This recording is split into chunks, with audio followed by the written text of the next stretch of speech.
Hi, everybody. It is like about one something in the morning, and I was just reminiscing and thinking about some of the things that has happened in my past. And I'm finally to a point now that I understand what has happened to be able to talk about it. So, welcome to my channel. My channel is about being in a very dysfunctional family and having a narcissistic mother and siblings, narcissistic mother, and the experience that I've gone through and my journey and to the point where I am right now, and how it took me 51 years to realize what was going on. Okay. Anyway, when I was a child, I'm the eldest of five children, and I just throughout my early childhood up until my late adulthood, I just could not understand why I felt so different in my family. As a child, I knew that things just wasn't right. I would go over other people's houses and I see how their families function and I seen the love. And yet, every family has its problems, don't get me wrong. But it was just so different in my family. When we were kids, I have three brothers and one sister that I grew up with. I have others, but in my household that I'm referring to. And my narcissistic mother used to put us against each other. She would put one child against the other child. She would get us to not like each other, to fight, to fuss. Um, we wound up not speaking. We was very resentful towards each other. It was horrible. As children, just put us against each other. I did not know that was called triangulation. And it had continued on as we became teenagers, as we became young adults, still to today. This behavior exists. And it will cause us from when we was kids up until adults not to speak to each other for years sometimes. And we had very, very, very little communication with each other. However, my narcissistic mother had communication with all of us. And as an adult, now I'm an adult at this stage of what I'm talking about. When she would say, hey, this child is doing okay and that child is doing okay, then she would say, this other child said this about you. And it would be something negative. And then you could see the joy in her eyes and she would even chuckle sometimes. And I would look at her and I would say, hmm, now why would a mother find enjoyment out of saying something horrible about one child and communicating it to another child? She would just constantly put us against each other. And I knew it was wrong. And as I had my two children, I raised my two children to be close knit. So close knit that they're close knit against me, okay? But that's how I raised them. To look out for each other, to um, don't let nobody get in between each other and to love each other. I raised them very close, not put them against each other, you know. It has been times that I might have said something to one out of concern of the other one. If I thought they was doing something, say, if I thought one was meddling into, like for instance, one of my daughters was dipping and dabbing in some drugs, and I went to the other daughter to say, "Hey, do you know she's doing these things? Because she is. You need to talk to me about it, so I can, help her more. What do you know about it? Something like that." Out of trying to get the other one to to help when the other one is in need on that level. But to just sit back and try to put my own children against each other in any other faction, oh no, we ain't playing that. So I learned that that was considered triangulation, this separating us, this constant keeping us at battle. And what would happen because of this behavior throughout the years in my family, when we had, say, Thanksgiving, you know, um, it would be so poor, meaning that, yeah, the food would get cooked, but people would come over. It wouldn't be no, everybody get together, not in her house anyway. It wouldn't be everybody get together. And eventually, somebody would not come.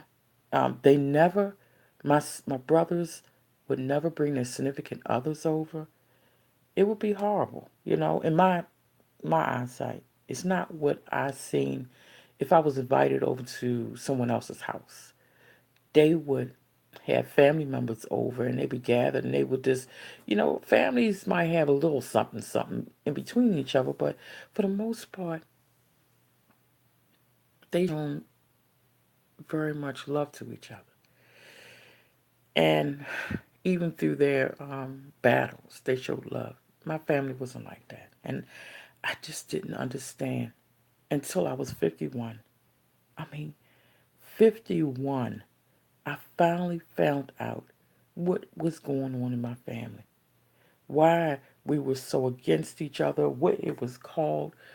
And that's when I realized that my birth mother was narcissistic. She was a very selfish person. Um, she had a habit, which is that she gambled a lot. And when she had this deep addiction in her gambling, the narcissism was at its highest. I truly believe that they all connected together. This addiction she had with the gambling, because addiction is a form of narcissism. They want to supply that particular need. So we went through things growing up because of it. We lost a lot. We've been evicted a lot and all. But to not have a family unit, to operate as a family, but always against each other, is horrible. It's horrible. And to know that the source was the person who brought you into the world. And it's still going on today. If she felt that if any kind of way that you was going to um, not do what she want, um, if she thought that you was going to speak negative about her, because I was the scapegoat, I was the whistleblower. If I seen something that was incorrect, wrong, or whatever, I was very vocal. And I would say, hey, this is not right. Hey, we need to do better than that. So because I would speak up, um, I had to be silenced. Because my speaking up brought that there was some type of dysfunction going on. And it was like people just didn't want to recognize it in my family. And it was like the narcissistic mother is what, this is how she wanted it. Now, mind you, I don't know how she got like this. Unless it came from out the addiction of gambling. I really don't know if it was something in her childhood or what. I don't know. I just know that it had really caused a lot of misery, uh, dysfunction to the highest level. And out of 5 children, if you could see how we relate to each other, it's terrible. Now, if we all gather up at someone else's house, it probably will be okay. Okay? Everybody might not show up, but somebody's going to show up if it was someone else's house, meaning none of the family members, maybe a distant family, um, or uh, uh, maybe somebody. It might be a family member, but it's not somebody within that 5 um, siblings that I grew up with, including myself. Okay. And then maybe they'll go. It has to be a neutral type of environment. I'll put it like that. So bring it up to the year 2018. And this is just my story that I'm telling. In the year 2018, I had so much defamation of character against me. The narcissistic mother went around trying to say that I had some type of mental health problems. I don't. Try to say that I'm accused even my husband that if you don't help your wife with her mental health, I'm going to hold you accountable.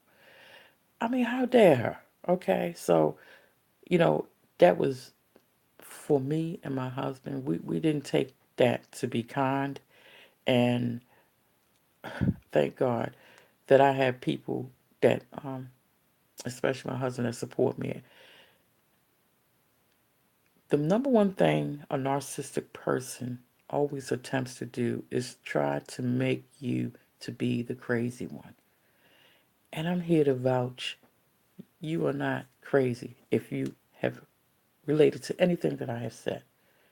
No, that's just something that they do. They don't want people to believe you. So if they can discredit your character, if they can throw mud, tar, lard, whatever at you, they will. They have no sympathy. They will show you no empathy, okay? It ain't even about how they might feel hurting you. It's about the drama and the chaos that they want to cause behind it. Especially if you speak up. And see, I have a tendency of standing up for what I believe to be in the truth and not a lie, okay? I'm a human being, so yes, I do have faults, just like the next human being. But I'm not going to intentionally hurt people, harm people, or try to emotionally destroy people to save my own face. And that's what a narcissistic person does. So, the latest drama that recently happened was me and my husband got tired of the defamation. Okay? She went around and she started spreading rumors because she was trying to make me to be a crazy person because I reported what I had seen happen in her house. And although I knew what was getting ready to happen, meaning I knew she was going to do a smear campaign, and she did, she started reaching out to my siblings and telling my siblings whatever little crazy story that she wanted to tell to make it look like that I'm the crazy one and that my husband is not doing what he needs to do to help the crazy one. Okay? And in the midst of this smear campaign that she had put in place, she recruited not just my siblings, but she also had recruited my daughters, okay, and then also recruited my uncle, which is her brother. So one day, recently, me and my husband decided to put a lawsuit against her for defamation of character. And when I came to court, she had all these people lined up in the court. Let me tell you what happened next. She had all these people lined up in the court. And after we went for the pre-trial and after we said we had to say, which was very brief, because it's really about just court dates and stuff. After we left, her golden child decided that he was going to harass me. So he led the flying monkeys, and the rest of the people that was there, which was about 5 or 6 or 7, I think about 7 people, they all started to verbally assault me. They followed me out, they went around me, and they verbally assault me. And unfortunately, I had my small child with me. And as they verbally assaulted me, that narcissistic mother actually stood by and watched, getting her supply. Okay? They're vicious, honey. Getting her. She told them her version of the story. She did a smear campaign. She got her flying monkeys. She did some triangulation. She's been doing it for years, cornering us, separating us, telling one bad thing about the other person and a bad thing about the other one, putting us together. Mind you, like I said, it happened ever since we were children. Now we're adults. And it still was going on. Throughout this whole entire time since I have found out about narcissism, I decided to go no contact. Now, I do have to see that person in persons when I go to court. But other than that, I have nothing else to say unless it's in a courtroom. And my purpose is to put it in writing for them to leave me the hell alone. Okay? Put it in writing, leave me the hell alone. Now, I don't bother them. Okay? But I don't want them bothering us. I don't want them bothering my family. I've made a decision not to connect to none of them. None of them. Sometimes when you have made a decision to go no contact, you basically do have to do what you got to do. And you have to remove yourself from that life because it messes up and you can actually go into depression. It bothers your self esteem. You are labeled falsely about a lot of things. It could be this much of the truth. But by the time they finish with it, they have gotten so much lies twisted up in it. And this is the part that really, really just it just boggles my mind. How is it that it's like some of them are so naive, and then some of them I can't believe are that naive that they don't understand what's going on. You know, some are blinded, but everybody's not blinded behind this. But it almost makes me think that as long as the narcissistic mother is not on against one person, it's like the rest of them are just like comply, you know. She's not on me, so I want to satisfy her. I'm gonna do what she wants, you know. I'm just gonna do what she asks, you know. I just don't understand it. So you gotta if I don't suggest everybody's family dynamics is different. So let me say it like this. If you can have communication with a narcissistic mother from a distance and with your family, if y'all are relating in some kind of way from a distance, then so be it. But if you are having so much emotional abuse behind it, if you're finding out that your character is being assassinated, defamation of character, and you find yourself to the point like you gotta explain yourself, second guessing what's going on because you're being gaslighted, I would suggest that you remove yourself from your family, unfortunately, go no contact, and start living a life that you're supposed to live. Okay? This is my story, and I'm telling it, and I just hope that if you have gone through anything I've just explained, that you realize that you are not alone, that this is something that is actually becoming more common, unfortunately. You deserve more than what they was willing to give, and you deserve to have a life that you are entitled to live. That's my approach. That's my stance. Cut out all social media contacts. If you have to move, move. Make sure that they are not connected to none of your family members that you currently have. Like my house is me, my son, and my husband. Make sure that they don't know anything about your life. Close them out. Don't let them, you know. And if it's any siblings that want to run back and tell bits and pieces, you might have to cut them off loose too, or give them very limited information about you. Be very, very specific. These people are dangerous. They're dangerous. They spread like cancer. The rumors, the lies, it's like cancer. Because they're very good at manipulating, very awesome at they manipulate, they twist reality. So allow them to have their own reality without you being in it. And be what God has chosen you to be and what you know that you can be. Get some help. Talk to a therapist. Get some good people around you. Rebuild your future. And remember that what happened to you was not your fault, and you deserve to live the life you want to live.